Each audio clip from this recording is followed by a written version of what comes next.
Good morning and welcome to the September 29th meeting of the Board of Police Commissioners. If I could have a motion to approve the public agenda, please. Okay. All those in favor? Opposed? Carried. And the minutes from the August 27th meeting. Motion for that, please. Councillor Young, any discussion on the minutes? Any criticisms of the minutes? They're always perfect. They are. All those in favor? Opposed? Carries. So we have three reports this morning, and the first one is on the warrant strategy, the mid-year analysis. Chief, you want to start us on that conversation? Thank you very much, Your Worship, and good morning to our board. Jeff, I'll get you to step up to the podium there. We do twice a year, we give you a report on our warrant strategy. This is something that was developed a number of years ago in an effort to try and deal with that ever mounting and increasing number of warrants in our city. It's kind of like leaves on your front lawn. You can go and rake them today. Tomorrow there's going to be more there, but if you don't rake them today, there'll be twice as many tomorrow. That's kind of how our warrants work in the city. There's a lot of warrants that are produced. A lot of them are produced out of the courts if people fail to attend court and those types of things. And so we had to develop a strategy, and like I say, this was done years ago. It's working quite well, and as you'll see by the report this morning, we're able to continually make a dent in the number of warrants that are in our city and our ability to execute them. So I'll turn it over now to Inspector Jeff Wagner, and he'll walk you through this report. Great, thank you very much. The floor is yours. Okay. Good morning, Your Worship, members of the board, Councillor Young. I'm going to provide you with the executive summary regarding the mid-year analysis of our warrant strategy.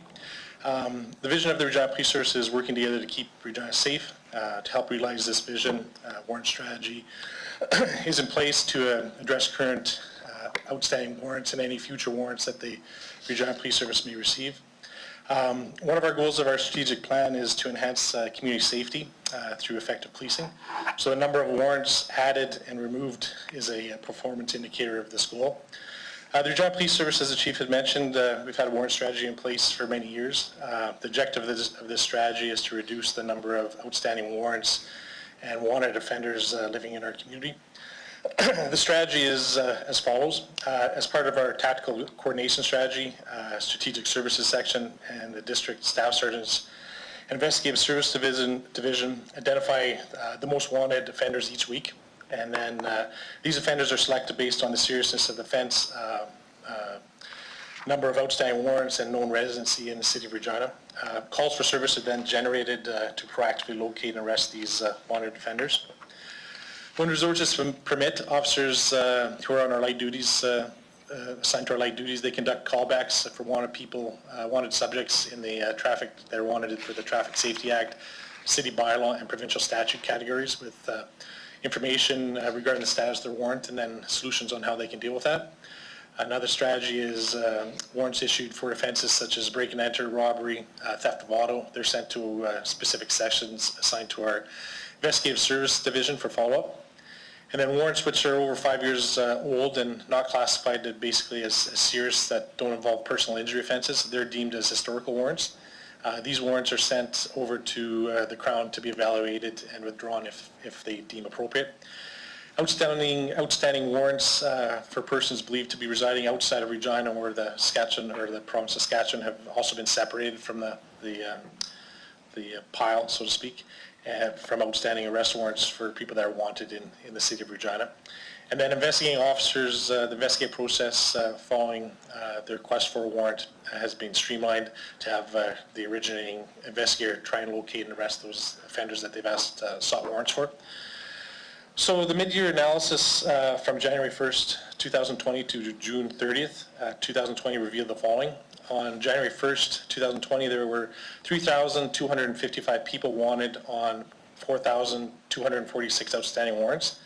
And then as of June 30th, 2020, those numbers dropped to 2,466 people wanted on 3,220 outstanding warrants. So this represents a 24.16% decrease in the number of outstanding warrants, and also a 24.24% decrease in the amount of wanted offenders. As of June 30th, 2020, those people wanted on criminal code warrants, 58% are currently believed to have no fixed address. have moved out of the province or live outside the city of Regina. Additional 4% of those are classified as historical and are due for Crown review. And only 38% of people currently wanted on criminal code warrants have a known residency in the city of Regina. And then that's a little bit different from our bylaw. Conversely, 98% of people wanted on provincial statutes and city bylaw warrants have known addresses in the city of Regina. So going forward, the Regina Police Service will continue to evaluate our warrant strategy, in particular the tactical coordination approach, which focuses again on enforcement efforts on offenders based on the seriousness of the offense, the number of outstanding warrants, and a known confirmed residency in the city of Regina.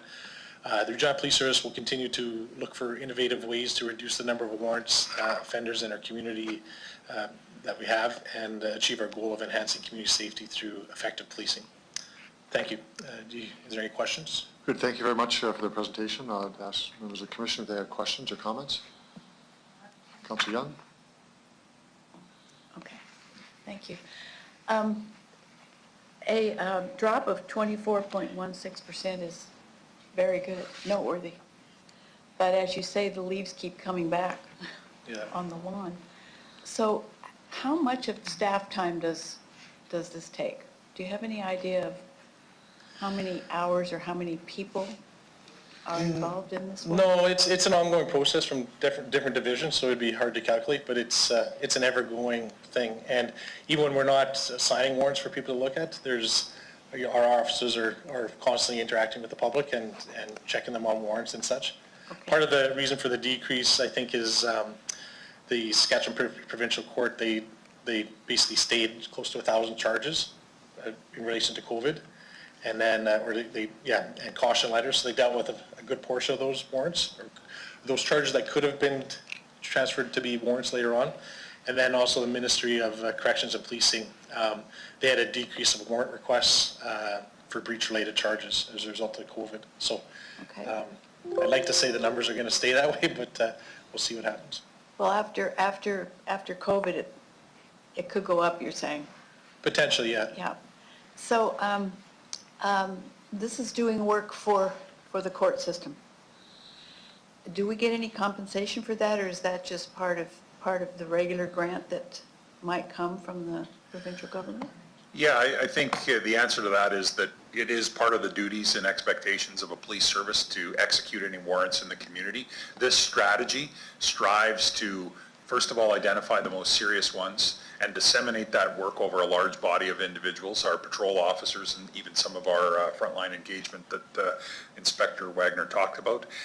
And then work with, as Jeff talked about, prosecutors, for example, to re-examine those that might have a stale date on them and it's been quite a long time. So Yeah. there's ways that we're asking our partners to help us through this. And I think that's the best we can expect on that. Okay, thank you. Councillor Murray? You had mentioned when we send them back to the Crown for review. I'm just wondering for how long does it usually take till we get a reply back on whether it's been dismissed or stayed? I don't have a exact timeline, but they're reviewed, and if they deem them to be important, involving serious crime and such, then they'll keep them on the system. But if they're, I don't know what the criteria is that they would evaluate it on, but it's a daily thing that happens with prosecutors. So. Okay, is it helpful just to lower the workload if those reviews get done quicker? Or is it one of those things where once you've dealt with it, you've dealt with it? Maybe I'll just answer that. I think the responsibility / burden of all of the warrants that are in our city, they're ever present. So the fact that we have 3,400 present warrants in our city, that exists, and so we're working to try and chip away at that, take the most serious ones off, and if we send a list of, let's say, 50 warrants that we want the prosecution team to review, if they could get it back to us within a week, that would be great. If it takes a month and a half, those warrants are still remaining on the system, and all we're asking them to do is, these are ones that we've identified that have been quite a lengthy piece of time, and maybe there's a few other factors, including we don't know an address for this individual, we don't believe they live in the city, those types of things. And is it in the public interest to still try and execute this warrant? So it would be nice if we could get it back right away, but I mean, that's a big piece of work, and we know we can't boil the ocean on this issue. We just have to be able to work at it and try and prioritize as best we can. Okay, that's helpful, thank you. Mr. Pankratz, any questions? Just a couple. This report goes on the website. Yes. And how do we compare to other police services in terms of how we're going through this? Do we have any sort of comparative analysis at all? I don't know the answer to that, Your Worship. We can make some attempts to see. I think the notion of a warrant strategy is present in some other cities, not all, but some. But in terms of the number of warrants, probably would be best to compare it to Saskatoon, for example.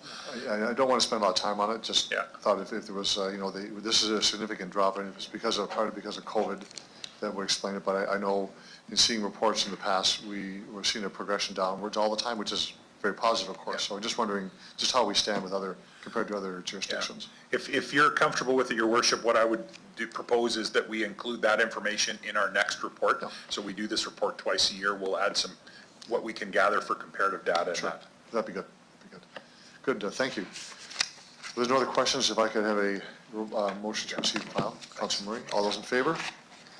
Opposed, that's carried. Good. The Employment Equity Report for 2019. Great, thank you very much, Your Worship. I've got Ms. Sandra Burrows here, our Manager of Human Resources, who will be presenting this. As you know, this is an annual report that we bring to the public session of the Regina Board of Police Commissioners. This report identifies what our targets are in terms of hiring practices and some of the innovative ways that we're working to try and keep those numbers up to our targets and increase in some areas. So with that, I'll turn it over to Ms. Burrows, and she can walk us through this report. Great, thanks, Chief. Your Worship and distinguished board members, thanks for allowing me to present this report today. Of course, the Regina Police Service is committed to a workplace and recruiting and employment practices that provide equal opportunity to everyone. As you know, the Saskatchewan Human Rights Commission develops and provides employers with employment targets for the 4 equity groups, which include visible minorities, Indigenous persons, people with disability, and women in underrepresented occupations. As you can see from page 1 of the report, the SHRC significantly increased its targets for people with disability and visible minorities for the Regina area, given our census data on those groups. Table 2 of the report starts out with our 2019 employment equity statistics. While we're not meeting the SHRC targets, we have made some gains. In terms of our year-to-year comparison, we've slightly increased our women in underrepresented occupations and slightly decreased our representation in the remaining 3 categories. Many factors affect our ability to successfully recruit and retain diversity candidates or employees, including but not limited to the nature of the jobs, employment conditions like shift work and term positions or casual positions, and of course the economic and job market conditions. Looking at more detail in each category, starting with female employees, you'll note that the number of employees in Regina RPS is down slightly from 2018, but the number of women in underrepresented occupations is up slightly to 25.2% compared to 24.8% in the previous year. In 2019, the total number of officers hired was 10, and 4 of which were female. Indigenous recruiting continues to be a priority in 2019. Of the 10 sworn members we hired, 2 were Indigenous. Unfortunately, we lost 1 Indigenous sworn officer through retirement and a casual person through resignation. So although our number of Indigenous employees remains at 51, the overall representation is only at 8.1%. Typically, the number of employees with disabilities fluctuates over time, given workplace accommodations are included in those numbers. So the number of employees with disabilities is down slightly to 46 people at 77.3% of employees. The number of employees identifying as visual minorities has remained steady for the last 3 years. However, you'll see from the bar chart on page 5 of the report that the progress we've made in the last 9 years has been substantial, noting that 13.7% of permanent civilian employees identify as visual minorities. In terms of our initiatives, diversity is a priority for Regina Police Service. Human Resources employs an Indigenous recruiting officer, a sergeant in charge of sworn recruiting, and 2 HR civilian consultants whose primary focus is on civilian recruiting. We continue to develop and improve practices and initiatives to enhance our diversity recruiting and advance our retention objectives. We'll continue to implement diversity-focused recruiting initiatives such as information nights, diversity POPAT training, additional information on our written exam, the SIGMA, refreshing our marketing material and website redesign, and making attempts to provide clear information that would assist candidates to work through the recruiting process, ensuring their success. Additionally, we hope to work with the City of Regina to partner on a recruiting software that would allow for voluntary declaration with each application. We were approved earlier for a scholarship program to be used to enhance relationships with diversity students interested in working at RPS. We've also had funding for our mentorship and summer student program, enabling us to attract and retain candidates. We'll continue to work to enhance and form partnerships with the education institutes, community equity groups, and other employers who target equity candidates as well. Finally, we will ensure that our continued commitment to the calls to action from the TRC and the MMIWG reports. We'll improve intercultural competency and inspire accountability with managers and employees within RPS. RPS continues to support, foster, and promote respect for individual rights, freedoms, and multicultural diversity within our community and within our workplace. We continue to strive to be reflective of the community we serve. And that concludes the report. Good, thank you very much. Any questions? Commissioner Pankratz, go ahead. The stats that you've provided us, I'm assuming are the RPS as a whole. And I'm really curious how the picture would look if we looked at sworn peace officers versus the remainder, if we separated the organization that way. Have you any concept of what that might look like? I haven't done it in the report, although it would be possible to take the 400 officers and identify what equity group they come from. Of course, women are included in that. Sworn positions for women is considered a underrepresented occupation, so we could do that, but we haven't reported on visible minorities. Okay, where I'm sort of driving at, and you mentioned it earlier in your report, is in certain aspects of the organization, I would assume that you're short of applicants.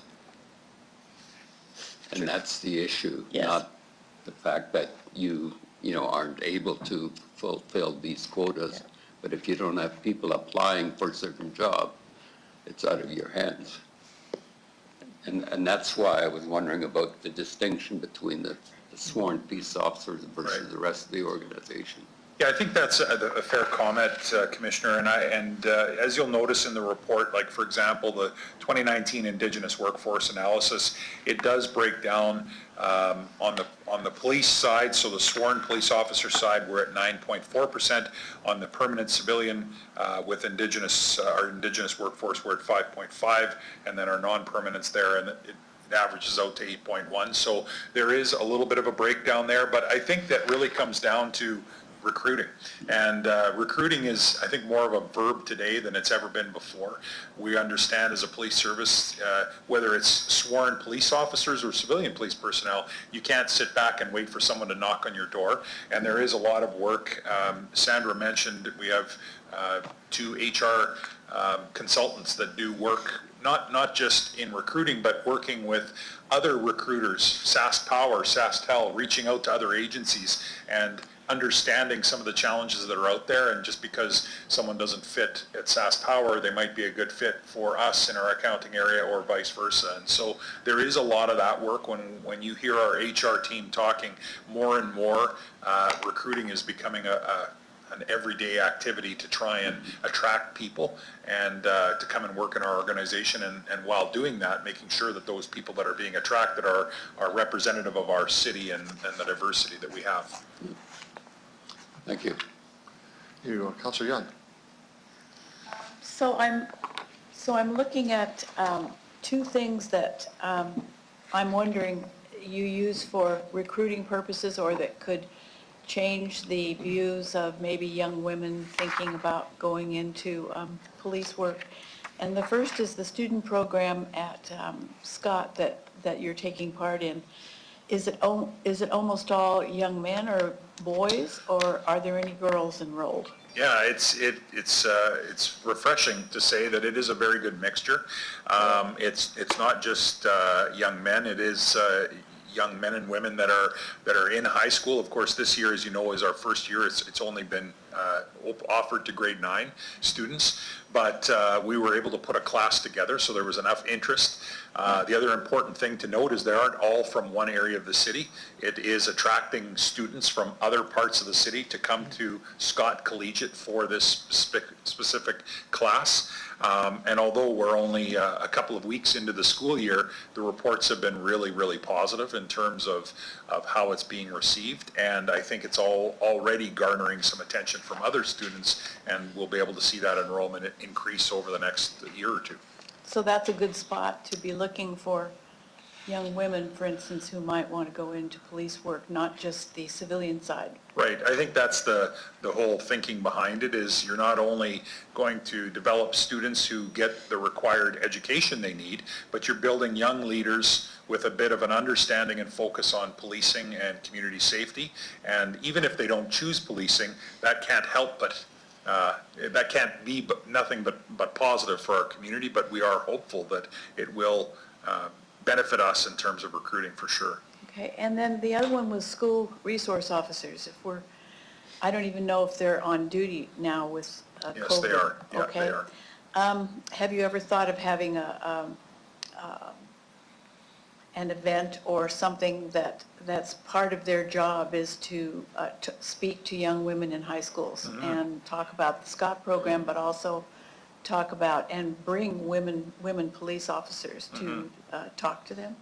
Yeah, that is some of the work that we do, and I think, if I remember correctly, when it's been a few months, but when Sergeant Reevely spoke about that, we talked about the police academy that we offered to high school students, where they come into our police service and they spend a day kind of getting presentations from different areas, and they get a bit of an exposure to what the police service looks like. But I think you're right. It's an astute comment to know that having police officers in the schools building relationships is a really good recruiting tool.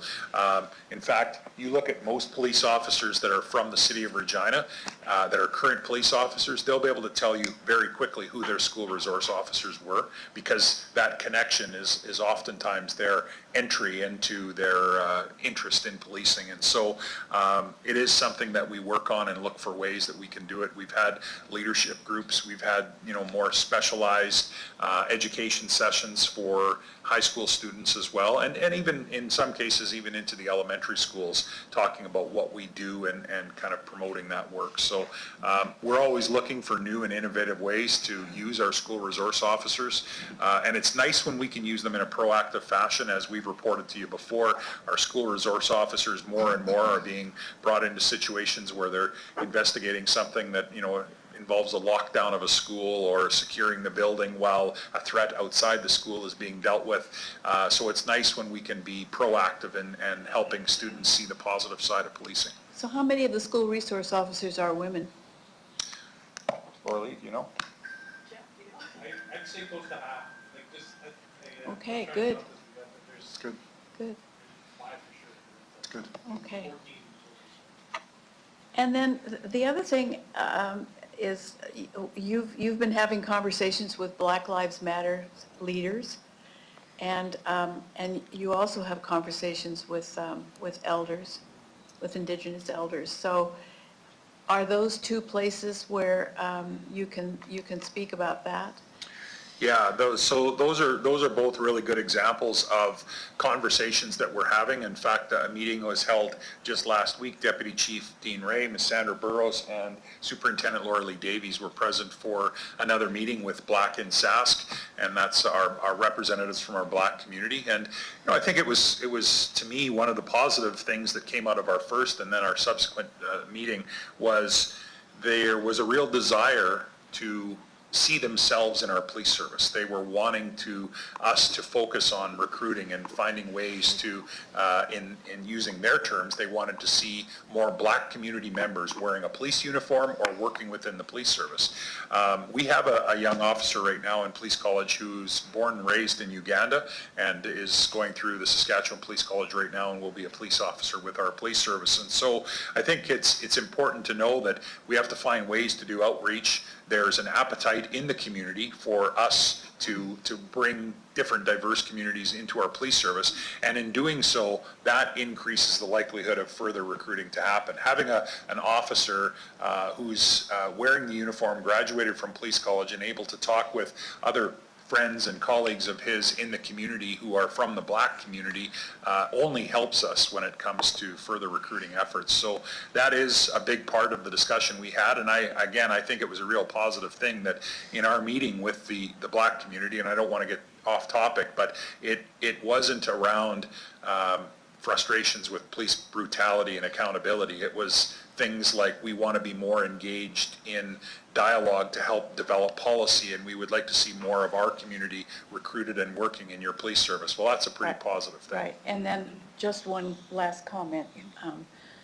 We're bringing a report to council tomorrow about expanding this board so that we can also maybe have a little more diversity on the board, because we'll have more members that we can choose and that council can put forward. So I think that's an important part of this as well. For sure. Thank you. Thank you. Thank you, Councillor Young. I just want to comment on the Black Lives Matter and Black Sask movement to supplement this. I've been speaking with members of that community over the past week, and the reaction is really positive of the second meeting, the chief, that you had with them, that what they asked for, they received comments on support for. So there's a real deep-seated support for the police service. This is really an important initiative. I can't overstate that. I know it's a bit off topic, but it is ultimately about having perhaps some Black candidates become police officers, or in a career. But the initiative, the first meeting was good. I was at that one. It wasn't at the second one. I'm very excited about what took place at the second meeting, so I think you need to know that. That's good. Thank you. Good. Any other questions on or comments on the report? Motion to receive and file, please. Commissioner Pankratz, all those in favor? Opposed? That's carried. And we're into monthly crime stats. Chief. Thank you, Your Worship. So you've got the crime stat report in front of you. Again, we're seeing some positive downward trending when it comes to our crime stats, and I'll start with crimes against property. We're now seeing a year-to-date decrease of 36.1%. If you break that down, our theft unders is down, they're down 42.6%. I've mentioned before that would include things like shoplifting. So when you look at year-to-date stats and knowing that businesses were closed for a chunk of time, it stands to reason that those numbers would be down. Our mischiefs, though, are down as well, and I think that's a positive thing. If we look at, we're down almost almost 25% in terms of mischiefs. Mischiefs tend to happen when people have idle time on their hands, and I feel like we've had a community with a lot of idle time this year. The benefit, though, we also had officers that we were able to redeploy. We had a larger number of officers on the street doing proactive work, and having that mischief number down by 24.4% is really a positive one. And our theft of auto rates are now they're 50.8% down from where they were at this point last year, so that's a significant and positive decrease. Our crimes against the person, that decrease continues for us as well. We're 4.3% down from where we were compared to last year, and I always like to draw in this category the attention to the actual number, which is 89 incidents. So that's 89 less victims of a crime, of what usually is a serious crime against person, assault, sexual assault, robberies, attempt murders, those types of calls. So having a decrease in that category, albeit only 4.3%, let's not lose sight of the fact that's significant. So overall, the Regina Police Service is down when you put the categories together, 31% in terms of a decrease. And I think I'll leave my comments there. I'm happy to answer any questions that you might have. Thank you, Chief. Councillor Young, you first. Oh, I You? didn't turn mine Okay, on. you did, okay. Okay, Councillor Murray. I just an overall question about young offenses. I've got a few friends who are teachers, and the last 6 months, kids haven't been in school at all. And now that they're back in, they're having trouble with a lot of the kids that maybe didn't have the same supportive home life, and they're dealing with some even forms of criminal elements in the school. So I'm just looking for just a response from school resource on the experience of kids coming back after such a long break, and if there's been any sort of young offense increases that we've seen at all. Try to answer that. I'm not sure we've seen a great increase in the numbers of young people in our community committing offenses. In fact, it's been quite the opposite for the most part. One of the things with the schools, and we'll talk about that later, is we tend to see when schools come back an increase in sexual assault allegations coming forward through our Children's Justice Center, and we're seeing some of that, but as far as them out, young people out committing offenses in the community, we don't believe they were, or at least they haven't been reported to us. So that has definitely been quieter with COVID and schools being shut down. So It's just anecdotal, so that's great to have the data, so thank you. Any other questions? Motion to receive and file this report, please. Councillor Young? All those in favor? Opposed, carried. And a motion for private session. Okay. Councillor Murray, all those in favor?